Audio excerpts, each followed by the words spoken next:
আগামীকাল 25 এপ্রিল শনিবার Tripura Santiniketan medical college এবং হাসপাতালের ওপিডিতে থাকবেন জেনারেল মেডিসিনে অধ্যাপক ডক্টর স্বপন সরকার, ডক্টর মৌমনা দাস এবং ডক্টর রবীন পাল।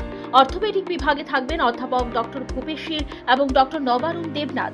প্রসূতি ও স্ত্রী বিভাগে থাকবেন ডক্টর মেজর মাহবুব রহমান। চক্ষু বিভাগে থাকবেন ডক্টর পাই চন্দ্রবগ এবং ডক্টর টুসি মলসন। অ্যানেস্থেশিয়া বিভাগে থাকবেন ডক্টর সুভাষিস দাম। ইএনটি বিভাগে অধ্যাপক ডক্টর প্রাণগোপাল দত্ত এবং ডক্টর শান্তনু রায়। অ্যান্টিরেবিস বিভাগে থাকবেন ডক্টর মঞ্জুরি সূত্রধর। শিশু বিভাগে থাকবেন স্বপ্না সিনহা, ডক্টর অনুভব ঘোষ, ডক্টর অলিভিয়া দাশগুপ্ত এবং ডক্টর নীলাচল মজুমদার। ডেন্টাল ওপিডিতে থাকবেন ডক্টর দীপরাজ দালাল এবং doctor Joyshree Majumdar. General surgery বিভাগে থাকবেন ডক্টর মুকেশ দাস এবং প্রতীক শীল। ফিজিওথেরাপিতে থাকবেন অরিন্দম বিশ্বাস এবং স্লিমা সাহা। শান্তিনিকেতন মেডিকেল কলেজ এবং হাসপাতালের ওপিডির পাশাপাশি আইপিডি বিভাগও চালু রয়েছে।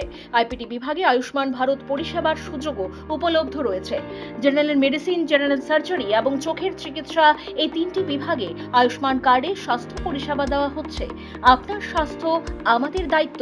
বিশেষজ্ঞ চিকিৎসক, অত্যাধুনিক যন্ত্রপাতি ও উন্নত পরিষেবা মাত্র 10 টাকার বিনিময়ে সপ্তাহের সোম থেকে শনিবার প্রতিদিন সকাল 9টা থেকে বিকেল 5টা পর্যন্ত ওই ওপিডি বিভাগে বিশেষজ্ঞ চিকিৎসকদের কাছ থেকে উন্নত চিকিৎসা পরিষেবা আপনারাও নিতে পারবেন।